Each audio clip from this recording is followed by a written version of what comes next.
Shalom, salam damai sejahtera dalam kasih Tuhan Yesus Kristus. Saya ingin mengucapkan selamat datang bagi semua yang hadir hari ini, khususnya bagi yang baru. Saya ingin menyapa, jika ada yang baru dengan hormat saya boleh melihat tangannya diangkat. Sudah yang baru pertama kali hadir, ada 1, 2, siapa lagi sudah yang baru pertama kali hadir? Nanti dari Asir memberikan kenang-kenangan buat Bapak Ibu Saudara yang baru pertama kali hadir. Selamat datang, welcome to the Happy Family Center ya. Demikian juga untuk saudara-saudara yang menyaksikan acara ini di live streaming, saya juga mengucapkan shalom. Bapak Ibu Saudara sekalian, tidak terasa kita sudah memasuki minggu pertama di bulan Agustus. Dan di minggu ini Pak Hani memberikan satu tema yang luar biasa, mungkin juga berkenaan saudara di bulan Agustus. Ada satu peristiwa yang membuat bangsa ini boleh mengalami terus kemajuan walaupun penuh rintangan, yaitu kemerdekaan. Subtemanya adalah bondage of. Bagaimana kita dilepaskan dari setiap belenggu, dari setiap perhambaan, dari setiap kutuk dosa. Saya berdoa untuk mempersiapkan kebenaran firman pada hari ini. Dan Tuhan mengingatkan saya satu peristiwa yang terjadi di Gerasa atau Gadara. Nah, hari ini mari kita melihat saudara, tema yang saya ambil adalah nothing is impossible. Tidak ada yang mustahil bagi Tuhan. Amin saudara. Menurut kacamata dunia sepertinya sulit, mustahil.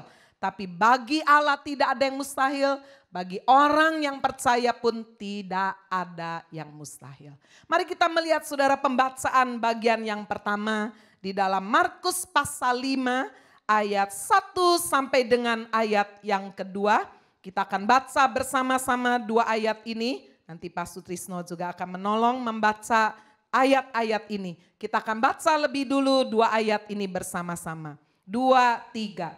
Lalu sampailah mereka di seberang danau di daerah orang Gerasa. Baru saja Yesus turun dari perahu. Datanglah seorang yang kerasukan roh jahat dari pekuburan menemui dia. Ya, kita yang percaya firman Tuhan kita berkata, amin. Firman Tuhan berkata yang berbahagia itulah yang mendengar firman Tuhan, menyimpan dalam hati dan dengan setia melakukan dalam hidup.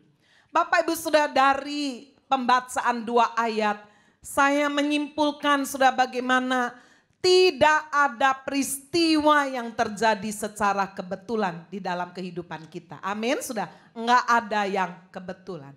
Firman Tuhan berkata sudah bahwa sehelai rambut jatuh pun dia tahu. Itu sebabnya Bapak Ibu Saudara ketika kita membaca dikatakan Yesus sampai di seberang danau.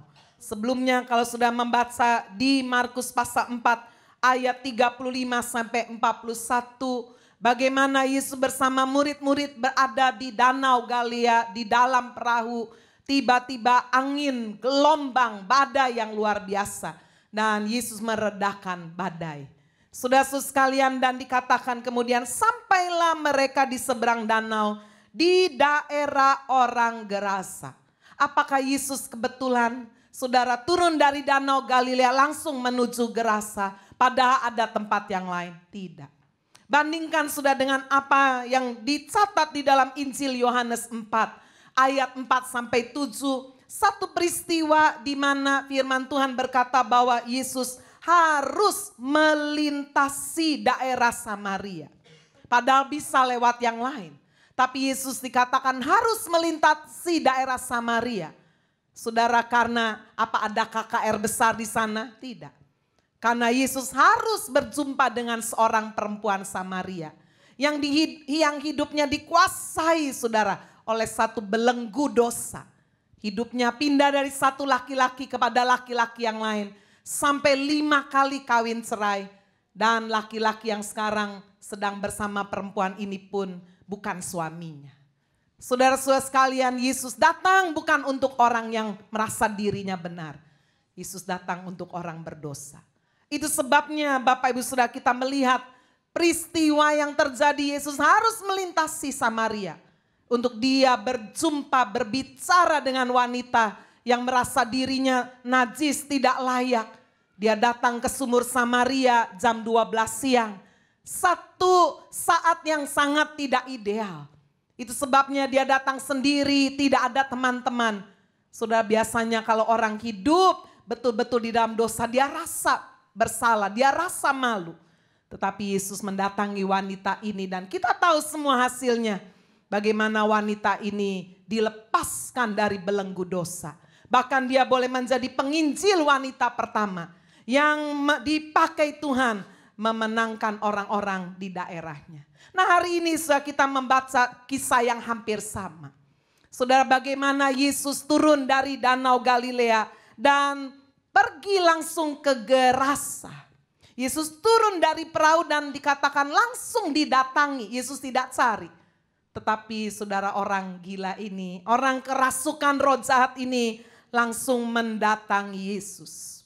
Ada dua kemungkinan, dua tafsiran.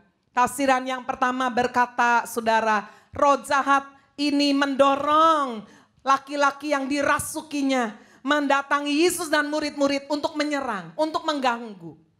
Karena mereka memang saudara, iblis ini tidak kenal takut. Yesus saja pernah dicobai oleh iblis. Saudara-saudara sekalian, itu penafsiran yang pertama.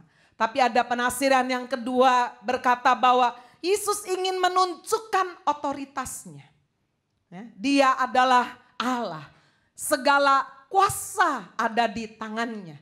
Dia yang menggerakkan, saudara.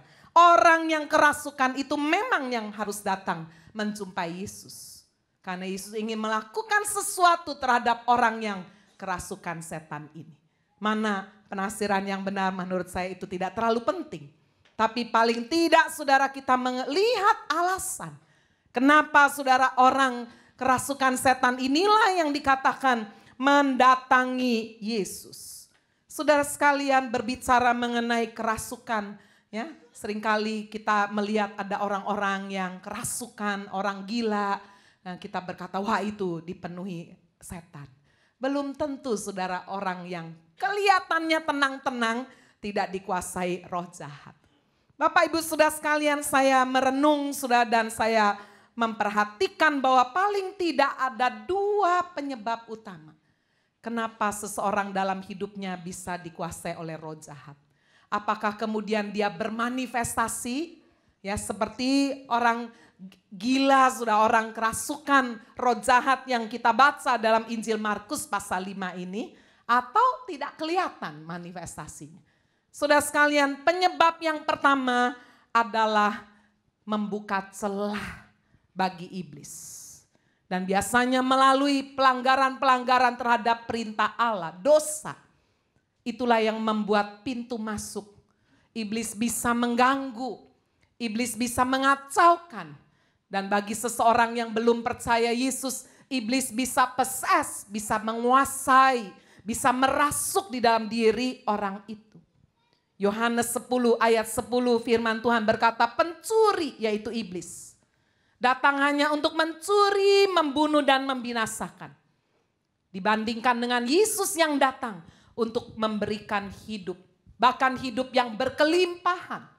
Kata kelimpahan saudara diartikan bukan dengan jasmani, tetapi kehidupan kekal yang tidak bisa dibeli dengan uang. Kehidupan damai sejahtera yang tidak bisa juga ditukar dengan apapun. Bapak Ibu saudara sekalian menyadari bahwa iblis adalah pencuri, pembunuh dan pembinasa. Maka dia selalu saudara melihat di mana ada kesempatan dia ingin masuk.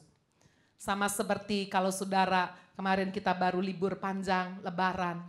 Saudara kalau semua pergi dari rumah, lampunya malam mati, pagi ya udah ada matahari nggak terlalu kelihatan, tapi malam biasanya terang, ini mati. Wah, saudara kalau di situ ada pencuri-pencuri, perampok-perampok, rumah saudara bisa menjadi sasaran. Karena mereka berpikir pasti ini kosong. Kalau kosong akan lebih leluasa. Seperti itu adalah gambaran iblis. Mencari celah dalam hidup kita. Sudah celah itu bisa dibuka oleh siapa? Bisa oleh orang tua. Karena anak tergantung orang tua. Kecil saudara mungkin dia belum mengenal Tuhan. Orang tua belum mengenal Tuhan, lalu sudah dia datang Dia merasa bahwa ada sesuatu nih anaknya kok sakit-sakitan. Lalu dihitung sudah ya, mungkin pakai patse. Waduh saya nggak ngerti ya. Sionya apa? Oh ini mamanya sionya kelinci. Ada ya, sio kelinci ada? Ada ya. Oh, anaknya sionya macan. Wah ini ciong. Ini anak bisa makan mama. Ya, sebab anaknya macan, mamanya kelinci. Lalu kemudian Su itu berkata, ya udah jelas ini macan makan kelinci. Makanya sejak melahirkan mamanya sakit terus. Jadi gimana supaya mamanya nggak sakit terus? Ya harus dikwepang.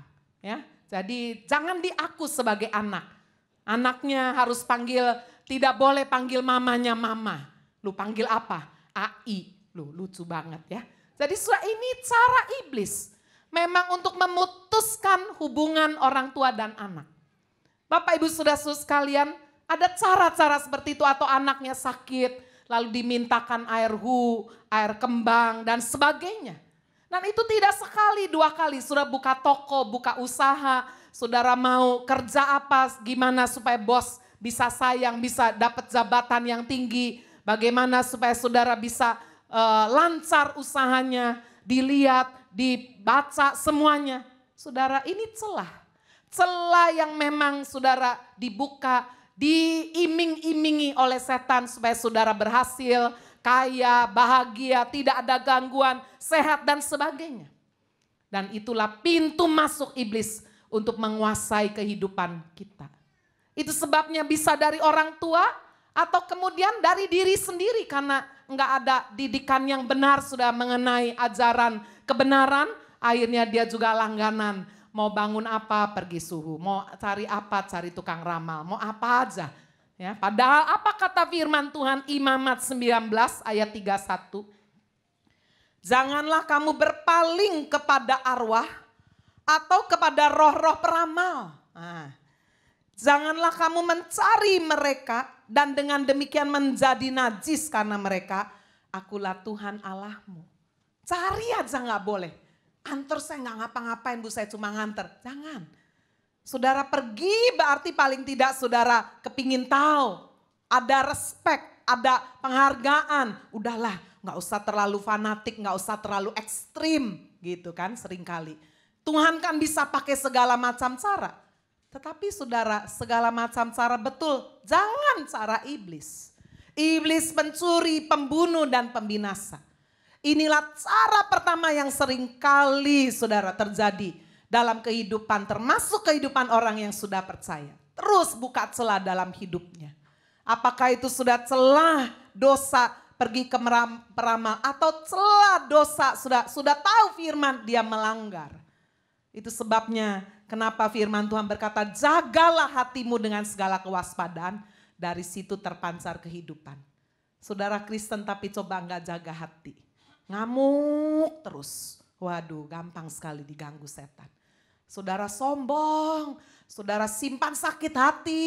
Wah, saya pernah melayani pembantu rumah tangga saudara yang kerasukan setan. Ya, padahal dia Kristen. Karena apa? Karena buka celah dia sakit hati. Sakit hati terhadap suami, sakit hati juga terhadap majikan. Jadi sebelum dibereskan setan gak keluar-keluar. Tapi begitu Tuhan kasih hikmat, sudah itu diberesin dulu, dia minta ampun. Wah setannya dengan cepat.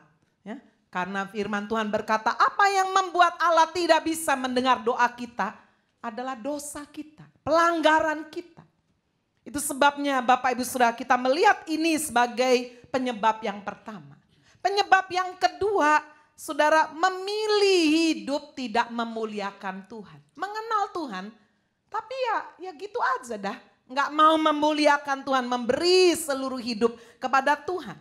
Coba kita lihat sudah di dalam Roma 1 ayat 21 sampai 23. Sebab sekalipun mereka mengenal Allah, mereka tidak memuliakan Dia sebagai Allah atau mengucap syukur kepadanya. Sebaliknya pikiran mereka menjadi sia-sia, hati mereka yang bodoh menjadi gelap.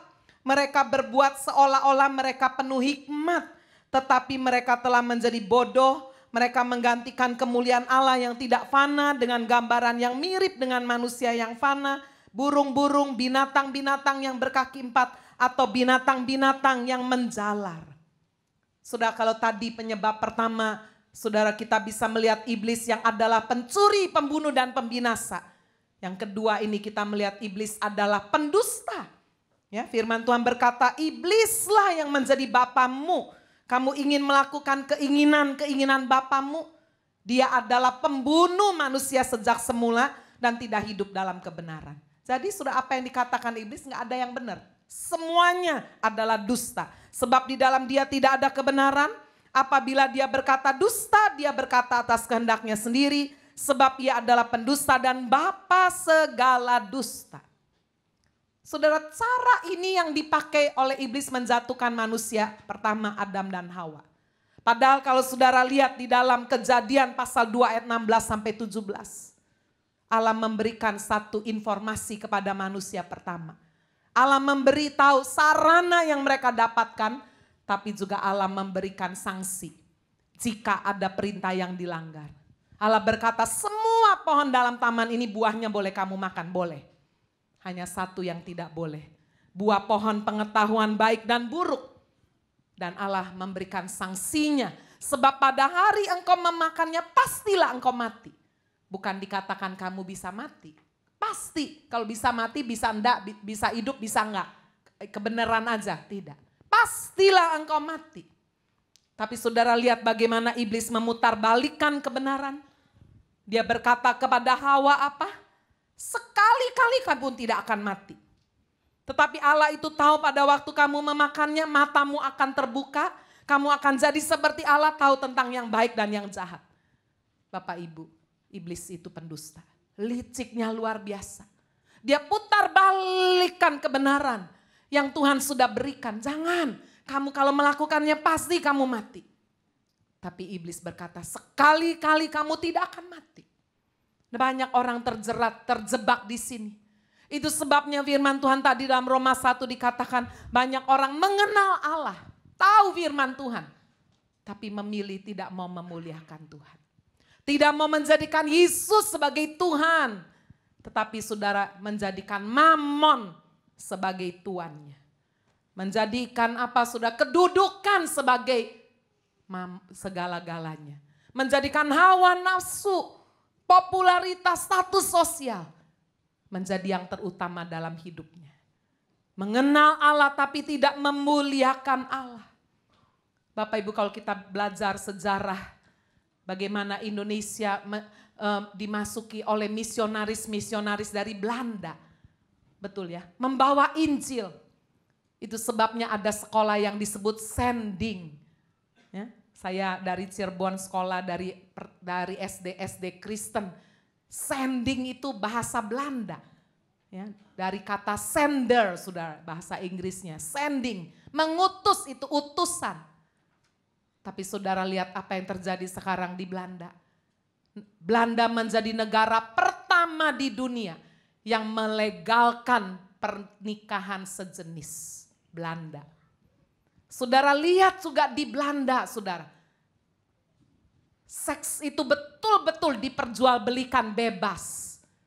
Bahkan di Belanda juga orang bisa isap sabu-sabu, ekstasi, bebas ada tempatnya. Saya kaget saudara waktu beberapa tahun lalu pergi ke Belanda. Mereka bilang di sini kalau ada yang bawa drugs nggak ditangkap. Di Indonesia kan ditangkap, bisa dipenjara, bisa dihukum mati. Di sana itu dikasih izin. Mereka berpikir daripada sembunyi-sembunyi, ya udah terang-terangan aja. Disediakan satu taman, bebas lah di situ, disediakan oleh pemerintah jarum suntiknya. Daripada nanti kamu ketularan, nah ini pakailah jarum suntik yang bersih, udah pakai. Aduh, ngeri sekali. Itu sebabnya firman berkata, yang pertama bisa menjadi yang terakhir. Bapak Ibu Saudara, kalau kita memilih dalam hidup ini hanya mengenal Allah, tapi tidak memuliakan Allah. Tidak menjadikan Dia pusat hidup kita. Menjadikan Kristus sebagai Tuhan, bukan sebagai satu pencapai sarana. Oh, saya jadi Kristen supaya saya kaya, supaya saya diberkati, supaya saya sehat loh. Tetapi sudah walaupun Dia bisa memberikan itu, tapi itu jangan dijadikan tujuan utama. Bapak Ibu Saudara, Apa akibatnya orang yang hanya mengenal tapi tidak mau memuliakan Allah dalam hidupnya? Pikirannya diizinkan Tuhan sia-sia. Hatinya jadi bodoh, gelap, tertutup sudah oleh hawa nafsu dunia ini, seks, keserakahan, kedudukan. Sudah mau lihat contoh yang jelas? Yudas, murid Yesus sendiri, kurang apa dia? 3,5 tahun saudara dengar Yesus tiap hari mengajar jalan bersama-sama. Tetapi jika kita tidak menjaga sikap hati, saudara, hatinya Yudas ini tertuju pada uang, pada mamon, serakah. Itu sebabnya setan tahu loh sikap hati kita yang tidak benar. Coba kita membaca Yohanes 13 ayat 2. Mereka sedang makan bersama dan iblis membisikkan rencana dalam hati Yudas Iskariot, anak Simon, untuk mengkhianati dia. Iblis bisikin. Ya, udah nanti jual aja Yesus itu. Dia dicari-cari, kamu kan dapat uang. Yesus itu pasti bisa lepaskan diri, dia hebat. Orang mati aja bisa bangkit, gak apa-apa dah. Gitu. Bapak Ibu Saudara sekalian. Iblis seringkali saudara sadar atau tidak sadar. Sering lu membisiki kita. Udah, kamu kan lagi perlukan, mumpung ini ada kesempatan. Udah ambil aja uang perusahaan, kamu nggak mencuri kok, pinjem. Tapi ojo ngomong sama bos, loh uang pinjem mau dewek, ambil sendiri, pinjem. Nanti kalau aku itu tak cicil. Nah, bulan depan keperluannya meningkat saudara, pinjem lagi, pinjem. Lama-lama setahun bukan pinjem udah, ya, manipulasi udah. Menggelapkan keuangan. Loh, saya bisa cerita begini karena pernah ada saudara pegawai saya dulu ada Maranatha, pernah begitu. Bu, saya tuh awalnya sungguh mati tidak mau mencuri, pinjem. Lama-lama keenakan udah penggelapan. Itu bisikan iblis. Saudara, kalau saudara dengerin bisikan iblis, bereaksi, iya ya, wah udah. Itu sebabnya bisikan iblis sudah harus tolak dalam nama Yesus. Amin. Suamimu kasar, gak pernah muji kamu. Lihat lu, dulu tuh lu bekas pacarmu itu lu. Baik, itu bisikan iblis. Tuh lihat, dia kayaknya naksir kamu. Wah, saya gak ada apa-apa kok. Saya cuma cari hiburan aja. Sungguh mati, aku ndak ada apa-apa. Aku cuma mau bergaul, ngomong aja, komunikasi. Habis suamiku nggak pernah mau ngobrol. Dia sibuk dengan gadgetnya terus. Ya udah aku jadi, itu. Begitu saudara mendengar bisikan iblis. Saudara, langkah yang dialami oleh Yudas bisa terjadi dalam diri saudara. Iblis membisik. Gak apa-apa, ndak kira kamu jatuh. Kamu kuat kok. Majelis, asyir, kamu guru minggu ceria, kamu tidak mungkin. Sekali-kali kamu tidak akan jatuh, sama sudah, nggak apa-apa. Play safe, waduh, hati-hati Bapak Ibu. Sampai akhirnya kita bisa membaca bagaimana Yudas kemudian dirasuk oleh iblis. Coba kita baca Lukas 22 ayat 3. Maka masuklah iblis ke dalam Yudas yang bernama Iskariot. Ya, dan kita tahu ceritanya bagaimana dia menjual Yesus. Itu sebabnya kenapa firman Tuhan berkata, demi kemurahan Allah aku menasihatkan kamu.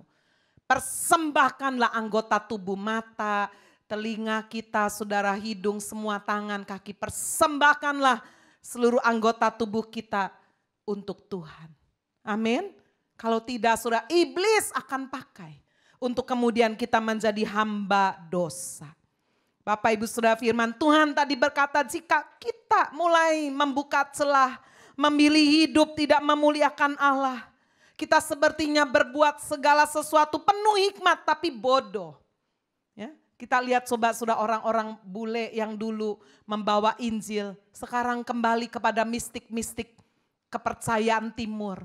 Yang mereka pada pelajaran-pelajaran New Age Movement bersemedi. Coba saudara lihat sekarang olahraga yoga itu. Waduh, dikuasai benar-benar pakai bahasa-bahasa India semua kan.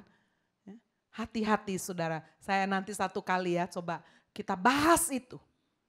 Semua saudara gerakan-gerakan itu kalau saudara lihat itu ada ada filosofi di balik semuanya itu. Kepada penyembahan dewa-dewi yang begitu banyak. Kenapa harus pakai nama-nama itu? Namanya tidak dilepaskan. Itu sebabnya kita bisa lihat pergeseran itu kalau sudah enggak hati-hati, enggak rasa. Licin, halus sekali. Sampai tiba-tiba kayak aduh kok saya sekarang baca Alkitab susah ya. Bapak Ibu Saudara. Mereka berbuat sesuatu seakan-akan penuh hikmat tapi bodoh. Sekarang kita masuk pada bagian yang kedua. Sudah mari kita lihat kembali Markus 5. Kita membaca ayat 3 sampai ayat 9. Saya baca ayat 3 sudah bersama Pak Sutrisno dengan keras baca ayat 4 sampai ayat 9. Orang itu diam di sana dan tidak ada seorang pun lagi yang sanggup mengikatnya. Sekalipun dengan rantai. Karena sudah sering ia dibelenggu dan dirantai, tetapi rantainya diputuskannya dan belenggunya dimusnahkannya, sehingga tidak ada seorang pun yang cukup kuat untuk menjinakkannya. Siang malam ia berkeliaran di pekuburan dan di bukit-bukit sambil berteriak-teriak dan memukuli dirinya dengan batu. Ketika ia melihat Yesus dari jauh, berlarilah ia mendapatkannya, lalu menyembahnya. Dan dengan keras ia berteriak, apa urusanmu dengan aku, hai Yesus anak Allah yang maha tinggi? Demi Allah jangan siksa aku. Karena sebelumnya Yesus mengatakan kepadanya, hai engkau roh jahat, keluar dari orang ini. Kemudian ia bertanya kepada orang itu, siapa namamu? Jawabnya, namaku Legion, karena kami banyak. Saudara, pembacaan dari ayat 3 sampai ayat 9. Saya menyimpulkan saudara bahwa tidak ada yang dapat melepaskan orang yang terikat iblis. Enggak ada. Kalau kita membaca sudah dikatakan saudara keluarganya pun enggak sanggup melepaskannya. Ya, kontradiksi sekali. Bukan saja tidak bisa melepaskan, mengikat aja supaya menjinakkan enggak bisa. Jadi melepaskan enggak bisa, mengikat juga enggak bisa. Tidak ada seorang pun yang sanggup mengikatnya, menjinakkannya, dirantai, rantainya putus. Bahkan orang yang kerasukan roh jahat ini pun tidak sanggup menguasai dirinya sendiri. Saudara, ini ciri orang yang terikat. Ya, saudara di sini ada perokok. Kenapa nggak bisa lepas? Soal terikat. Pingin, janji. Ngerokok lagi. Ada yang terikat sama ini saudara, minum-minuman, kepingin. Hati-hati. Iblis selalu kerjanya, caranya adalah addicted. Bikin kita ketagihan. Obat tidur, ya. Soalnya kalau nggak minum, aduh udah rasa pasti saya nggak bisa tidur. Ya. Sekarang juga gejala wanita-wanita yang mau cantik, pingin muda terus udah operasi hidung, kurang, mata. Habis mata bibir lagi, dagu, wah semuanya. Sudah berapa tahun, sudah puas, bosen mau dirombak lagi, bawa fotonya bintang film. Ini aku mau bikin ini persis. Waduh Bapak Ibu, addicted. Ini cara iblis. Bikin semua gak puas. Kalau sudah tanya saya, Bu, Ibu Agnes setuju gak dengan operasi plastik? Kalau dia kecelakaan, boleh. Ya kebakar, kecelakaan sampai hidungnya merusak semua. Ya harus operasi plastik, kalau masuk lari semua soalnya. Kalau saudara operasi supaya ya matanya jangan turun, naik lah gitu ya. Sebab kalau dibiarin turun lama-lama tutup, ya janganlah dioperasi lah. Mukanya turun ya saudara angkat sedikit lah, silakan. Asal suami juga boleh. Tapi kalau hidung diganti, mata diganti, sampai foto pertama sama kedua gak ngenali. Nah itu saudara. Berarti saudara gak bisa menerima apa yang Tuhan sudah ciptakan itu gak bagus. Nanti muka turun ke sini semua saudara. Waduh benar. Ini hari-hari sudah di mana saudara idol, berhala itu bukan cuma patung. Tapi itu bisa bicara kecantikan, awet muda, barang-barang, waduh ya itu jadi idol. Bapak Ibu Saudara Tuhan mau betul-betul kita tidak terikat. Amin saudara. Ciri orang yang terikat yang gak bisa menguasai dirinya, pingin terus seperti itu. Firman Tuhan berkata, saudara, bahwa siang dan malam orang ini berkeliaran. Tidak istirahat, gak bisa tidur. Kok kuat ya, saudara, kalau lihat orang yang dikuasai roh jahat itu kuat sekali loh. Bisa jalan-jalan, gak pakai celana, gak pakai baju, kehujanan, kepanasan, gak pernah mandi, gak pernah keramas, banyak kutu. Makan dari sampah, loh kok gak kena tifus, gak kena demam berdarah, gak pernah masuk angin, mahnya oke. Hebat saudara ya. Saudara coba makan kena lalat sedikit aja, basi sedikit, waduh udah perutnya gak enak. Ada apa, ada kekuatan apa di dalam diri orang ini? Roh jahat. Gak pakai istirahat, siang dan malam berkeliaran. Tidak dapat tenang, teriak-teriak terus memukuli dirinya dengan batu. Aduh kasihan sekali. Sampai saudara orang tuanya gak bisa lagi mengikat dia, gak bisa menjinakkan. Dan orang ini berkeliaran di kuburan. Bapak Ibu mati investasi kuasa iblis bermacam-macam, tidak cuma liar, tidak bisa dikendalikan. Tapi ada juga yang dikuasai roh jahat, tapi diem, menghanyutkan sudah. Saya juga pernah melayani satu keluarga, sudah dulu waktu masih saya di Bandung. Melayani satu keluarga saudara yang punya anak laki depresi. Kalau lagi gak depresi bisa dilayani, percaya Yesus sudah, baca Alkitab. Tapi kalau depresinya kumat selalu kepingin bunuh diri. Benar saudara. Ya, saya layani ya, tapi sampai satu kali benar-benar anak lakinya ini bunuh diri. Ya, keluarganya susah luar biasa. Saya cuma bisa menghibur, saya berkata, udah Bu, ambil aja patokan bahwa anak ibu kalau sadar udah terima Yesus, baca Alkitab. Waduh sedih sekali. Bu, anak saya di mana Bu? Saya juga tidak tahu. Lebih baik kan ngomong begitu. Tetapi kalau dia sudah percaya kepada Kristus, apalagi dia sakit dalam kondisi di mana dia dikuasai oleh sakit penyakitnya. Saya tidak berkata depresi selalu dikuasai setan loh ya. Tapi bisa dikuasai sakit penyakit juga. Ya, dalam keadaan tidak sadar, mungkin Tuhan itu juga perhitungkan. Hati-hati Bapak Ibu. Itu sebabnya kenapa firman sekali lagi berkata jaga hati. Karena dari situ terpancar kehidupan. Yudas tidak kuasa untuk menanggung rasa bersalahnya yang begitu besar. Akhirnya dia bunuh diri. Nah ini bunuh dirinya bukan karena depresi, tapi karena pilihannya sendiri. Bapak Ibu Saudara, ada juga manifestasi orang yang dikuasai roh jahat dalam bentuk sakit penyakit yang luar biasa, dokter siapapun gak bisa mengobati. Di Alkitab ada dua contoh, sudah kita lihat Matius 9 ayat 32. Sedang kedua orang buta itu keluar, dibawalah kepada Yesus seorang bisu yang kerasukan setan. Jadi orang ini bisu bukan karena apa sudah, tapi karena kerasukan setan. Satu lagi contoh di dalam Matius 17 ayat 15, Tuhan kasihanilah anakku, ia sakit ayam dan sangat menderita. Ia sering jatuh ke dalam api dan juga sering ke dalam air. Aku sudah membawanya kepada murid-muridmu tetapi mereka tidak dapat menyembuhkannya. Maka kata Yesus, hai kamu angkatan yang tidak percaya dan yang sesat, berapa lama lagi aku harus tinggal di antara kamu? Berapa lama lagi aku harus sabar terhadap kamu? Bawalah anak itu kembali. Dengan keras Yesus menegur dia, lalu keluarlah setan itu daripadanya dan anak itu pun sembuh seketika itu juga. Lihat, setan itu bisa manifestasinya lain-lain.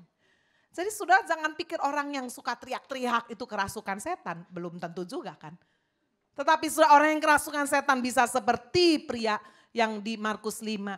Tapi juga bisa sudah dikuasai sakit penyakit yang tidak bisa sembuh. Bisa sudah menghancurkan rumah tangga, bisa. Bisa diikat oleh roh perzinahan, bisa sudah sekalian mengalami kehancuran ekonomi terus kayaknya rugi terus. Saya nggak tahu mungkin dulu sudah pernah ada perjanjian apa dengan iblis. Itu sebabnya Bapak Ibu, jika kita mengaku dosa kita, Allah setia dan adil, Dia akan mengampuni dosa kita, menyucikan kita dari segala kejahatan. Amin. Tapi kalau dosanya belum dibereskan, iblis itu masih tetap pegang kendali. Dia masih punya hak. Itu yang dipakai oleh iblis untuk terus mengganggu dan mengacaukan kehidupan kita. Bapak Ibu Saudara, kembali kita melihat apa yang dialami oleh orang laki saudara di Gerasa ini. Kita bisa melihat bagaimana saudara iblis yang merasuk di dalam diri orang ini sangat banyak. Begitu Yesus datang sudah dikatakan dia menyembah Yesus. Setan itu juga percaya bahwa hanya ada satu Allah saja. Siapa bilang setan gak percaya? Setan percaya. Coba lihat Yakobus 2 ayat 19. Engkau percaya bahwa hanya ada satu Allah saja, itu baik. Tetapi setan-setan pun juga percaya akan hal itu dan mereka gemetar. Jadi kesimpulannya percaya bahwa hanya ada satu Allah saja tidak cukup. Saudara sekalian, karena iblis pun percaya. Bahkan setan tahu saudara bahwa Yesus itu anak Allah yang maha tinggi. Saudara lihat ayat 7 dalam bahasa asli itu saudara, setan betul-betul memanggil Yesus dengan gelar yang paling tinggi. Apa urusanmu dengan aku, hai Yesus anak Allah yang maha tinggi? Dia akui Yesus sebagai anak Allah yang maha tinggi. Sementara ada berapa banyak saudara bidat-bidat pakai Alkitab, tapi enggak mempercayai Yesus adalah Allah. Enggak mempercayai Yesus adalah Tuhan. Iblis aja percaya. Cuma apa bedanya saudara? Walaupun dia percaya, dia tidak memuliakan Allah. Dia yang mau disembah. Setan pun tahu bahwa akhir hidupnya dia pasti disiksa. Kalau saudara lihat dikatakan di ayat 7, demi Allah jangan siksa aku. Dia tahu sudah akhir hidupnya itu. Destininya dia tahu, Wahyu 20 ayat 10. Dan iblis yang menyesatkan mereka dilemparkan ke dalam lautan api dan belerang. Yaitu tempat binatang dan nabi palsu itu. Dan mereka disiksa siang malam sampai selama-lamanya. Saudara bayangkan.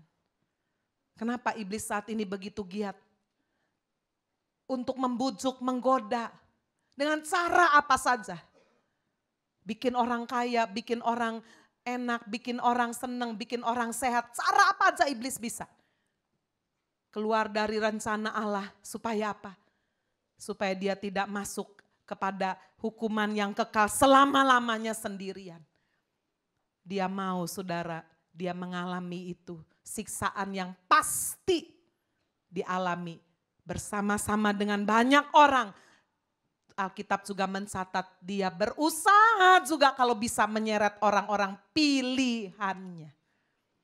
Itu yang membuat kita benar-benar saudara jangan berpendapat bahwa ya pokoknya aku sekali selamat, pasti selamat.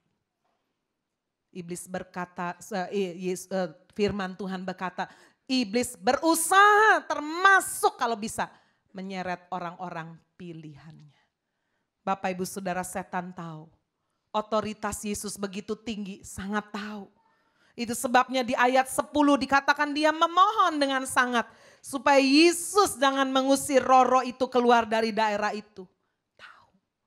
Bapak ibu saudara sekalian, dan ketika Tuhan Yesus tanya siapa namamu, bukan berarti Yesus tidak tahu. Tetapi dia ingin murid-murid yang ada di sekelilingnya mendengar bahwa di dalam diri orang ini dikuasai oleh roh jahat yang begitu banyak. Iblis itu punya tingkatan, bekerja teratur, terorganisir. Kalau sudah lihat Efesus 6 ayat 12, perjuangan kita bukanlah melawan darah dan daging. Tetapi melawan pemerintah-pemerintah, penguasa-penguasa, penghulu-penghulu dunia yang gelap, melawan roh-roh jahat di udara. Setiap negara ada pemimpin kegelapannya, itu ada sudah.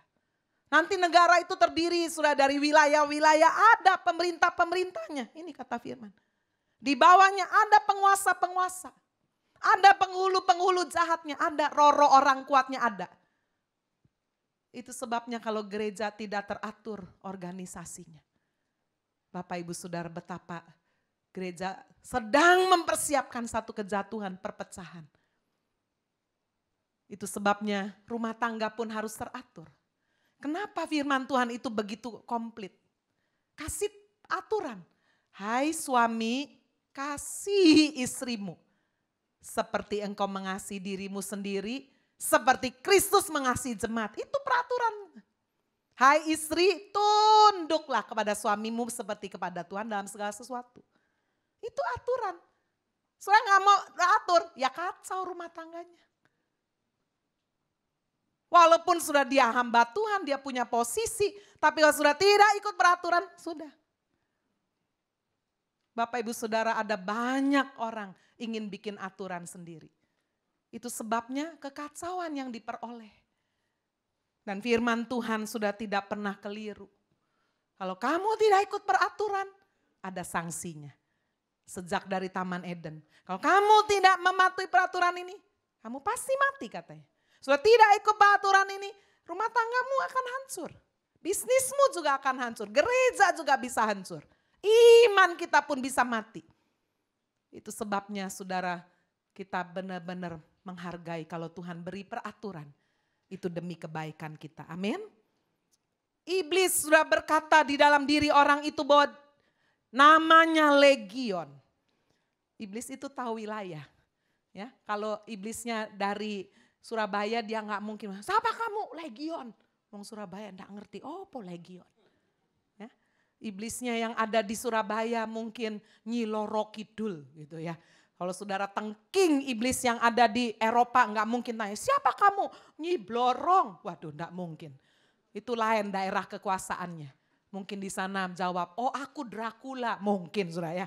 Tapi yang saya ingin katakan saudara bahwa iblis ini benar-benar tahu wilayah ya, di mana di satu daerah itu penguasa-penguasanya di Jawa ya namanya kejawa-jawaan gitu kan. Di sana namanya kebarat-baratan. Memang tahu sudah. Di Cina ya lain lagi.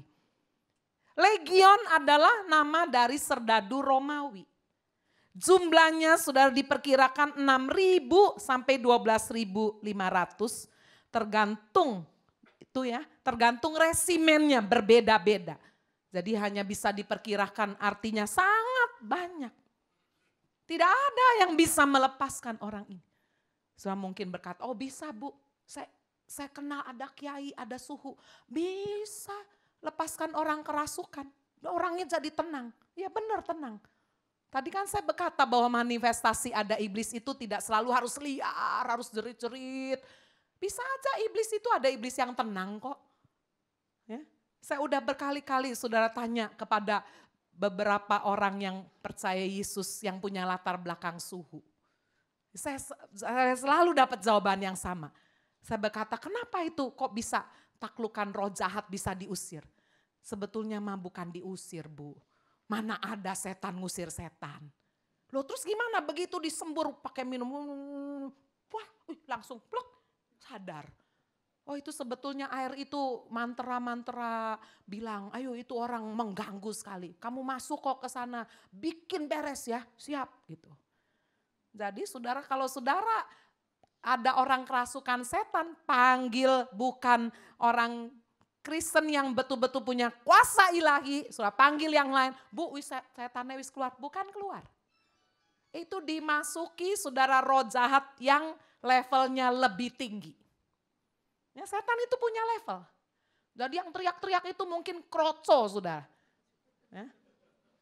Lalu dimasuki dan bilang, kroco, diem mo. Langsung plek. Nah, orang kan cuma lihat secara jasmani, oh diem itu. Setannya wis keluar, tidak keluar. Dia tambah dimasuki saudara yang level tambah tinggi, orang itu akan semakin sulit percaya Yesus. Itu cara kerja iblis. Itu sebabnya saudara tidak ada seorang pun yang dapat melepaskan orang yang terikat iblis. Kecuali dengan kuasa Tuhan Yesus Kristus. Sebab iblis itu diciptakan oleh Tuhan. Awalnya kan dia malaikat. Tapi malaikat yang memberontak, malaikat yang jatuh saudara. Itu sebabnya dia gak mungkin bisa diusir sama manusia. Dia hanya bisa diusir dengan kuasa yang lebih tinggi yaitu kuasa yang menciptakannya. Make sense? Masuk akal kan? Ya, jadi gak mungkin dia bisa diusir sama yang diciptakan. Saudara ditipu, jangan lupa dia adalah bapa pendusta.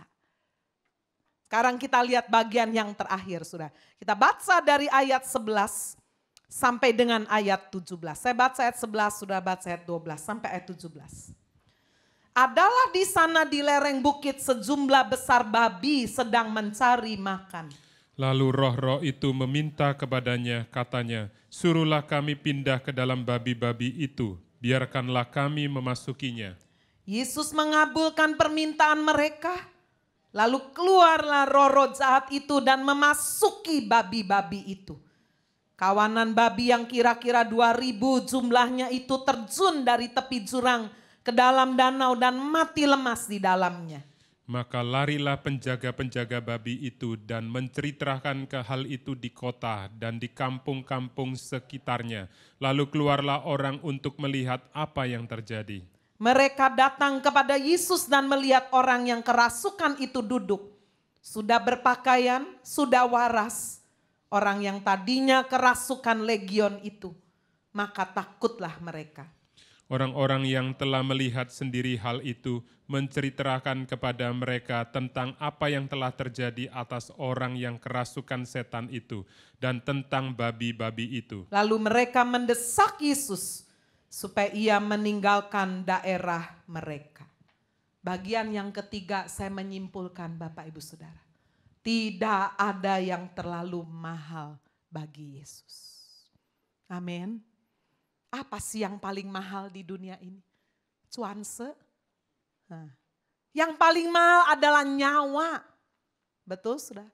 Itu sebabnya berapa banyak sudah kalau punya keluarga orang yang sudah cintai sakit. Uang habis, sudah motor dijual, ini dijual. Tadi ada jemaat saya, setelah saya itu dia, Bu saya minta waktu sebentar. Saya baru masuk rumah sakit, Bu, masuk ICU.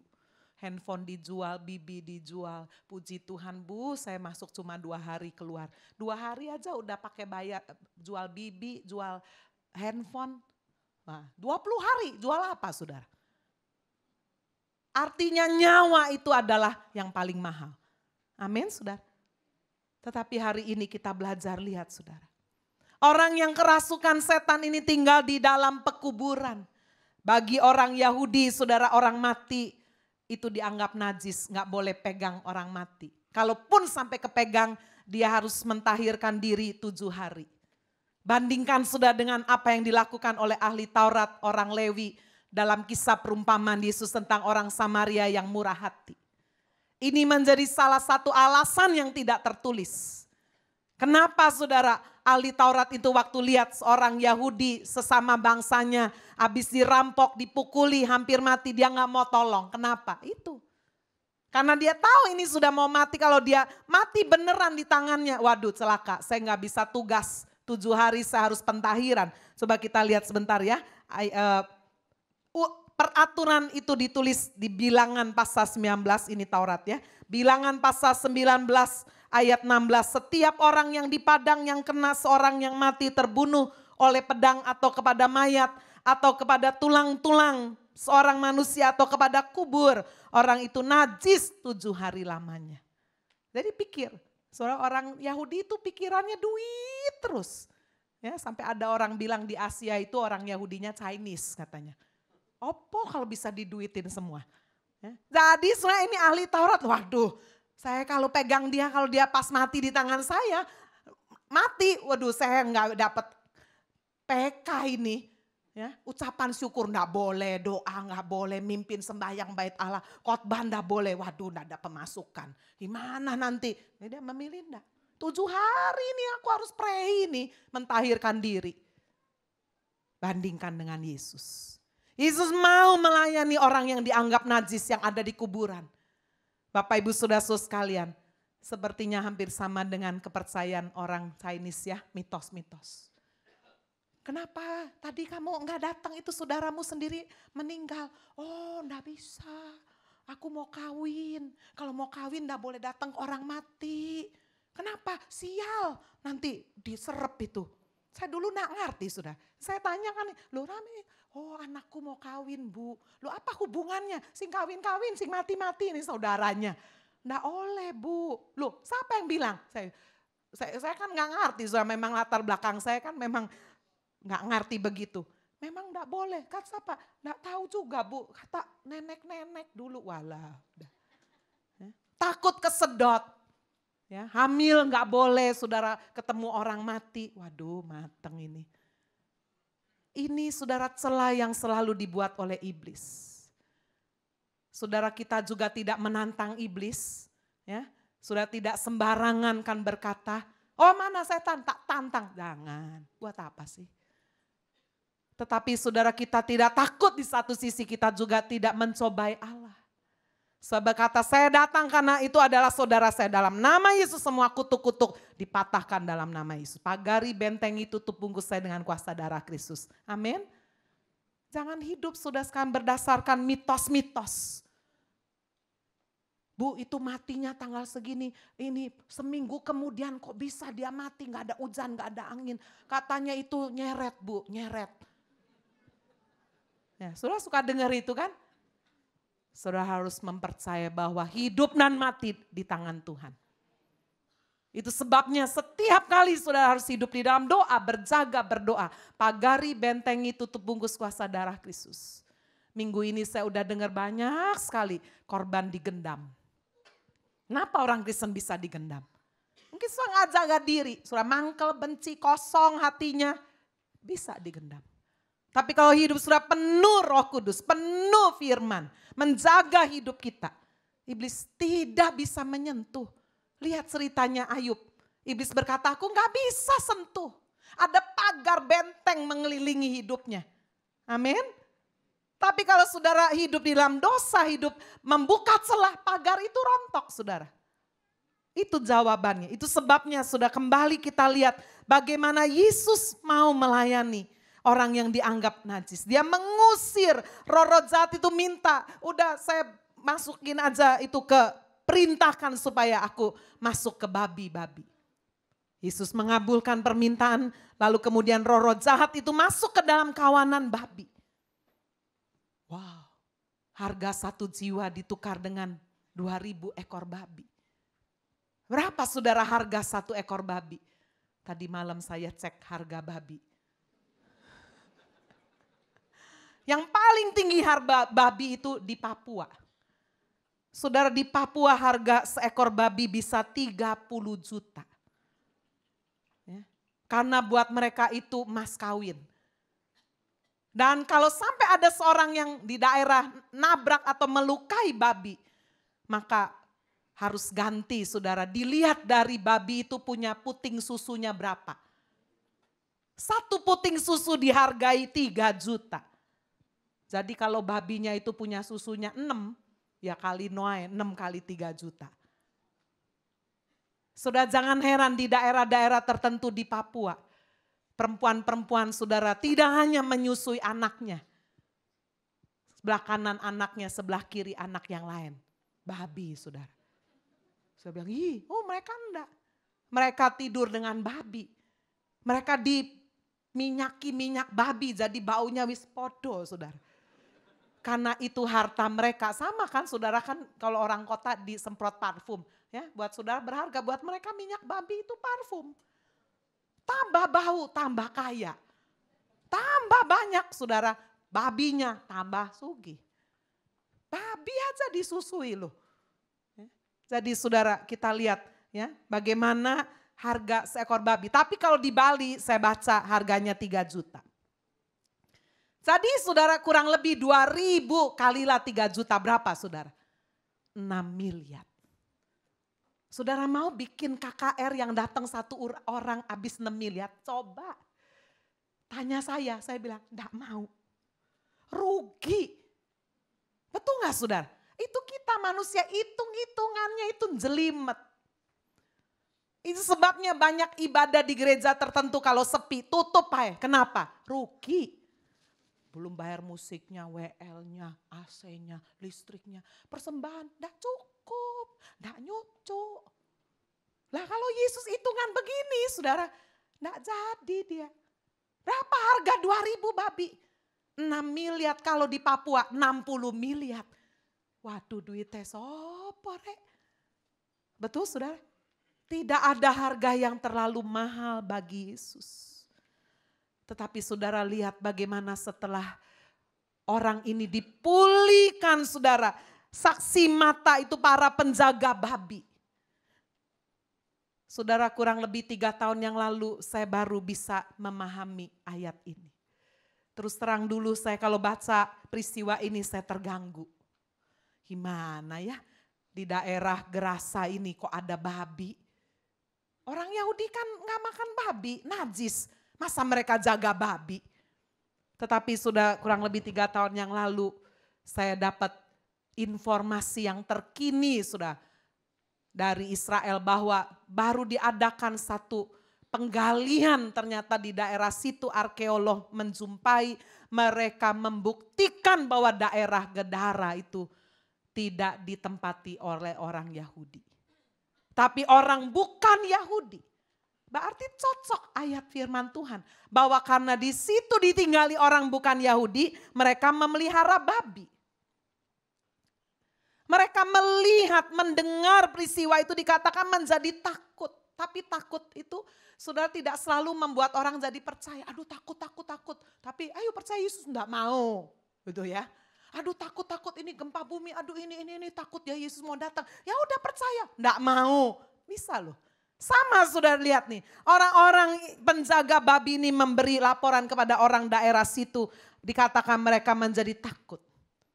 Tapi takut tidak selalu saudara diresponi untuk datang kepada Kristus. Yesus buktinya didesak meninggalkan tempat itu, diusir.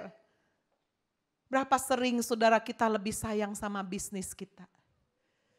Kita lebih sayang sama harta kita. Daripada sudah sekalian harta yang kekal yaitu keselamatan. Berapa banyak orang demi mendapatkan kesehatan berani sudah pergi ke dukun, ke orang pinter. Walaupun udah dikatakan jangan sih, jangan Pak, jangan ke sana. Loh kalau aku enggak ke sana nanti aku mati ya Pak. Kalau saudara hidup di dalam Kristus. Saudara sekalian, kalau bisa ya didoakan supaya sembuh. Tapi kalau sampai sudah didoakan, sudah berobat, terpaksa harus mati. Mati adalah keuntungan. Amin. Saya harus punya iman seperti itu. Jangan lebih sayang dengan kesehatan kita, lebih sayang dengan harta kita. Sayangilah jiwa kita. Untuk apa kita memiliki seluruh harta dunia ini, tapi kita kehilangan nyawa. Yesus. Dia turun dari surga, meninggalkan segala keagungan. Dia mengorbankan semuanya, bahkan nyawanya sudah. Itu sebabnya ketika dia menyelamatkan, memulihkan seorang. Sudah dia enggak hitung harga yang mahal. Karena dia sudah siap untuk mengorbankan yang paling mahal. Itulah hidupnya, nyawanya, darahnya. Hari ini mari kita belajar Bapak Ibu Saudara. Nothing is impossible. Tidak ada yang mustahil bagi Tuhan. Tidak ada peristiwa yang terjadi secara kebetulan. Tidak ada juga yang dapat melepaskan seorang dari ikatan iblis. Tidak ada seorang pun. Tetapi juga tidak ada yang terlalu mahal bagi Yesus. Dia mengasihi kita. Mari kita berikan juga hidup kita yang terbaik bagi Tuhan. Amin. Tuhan Yesus berkati kita.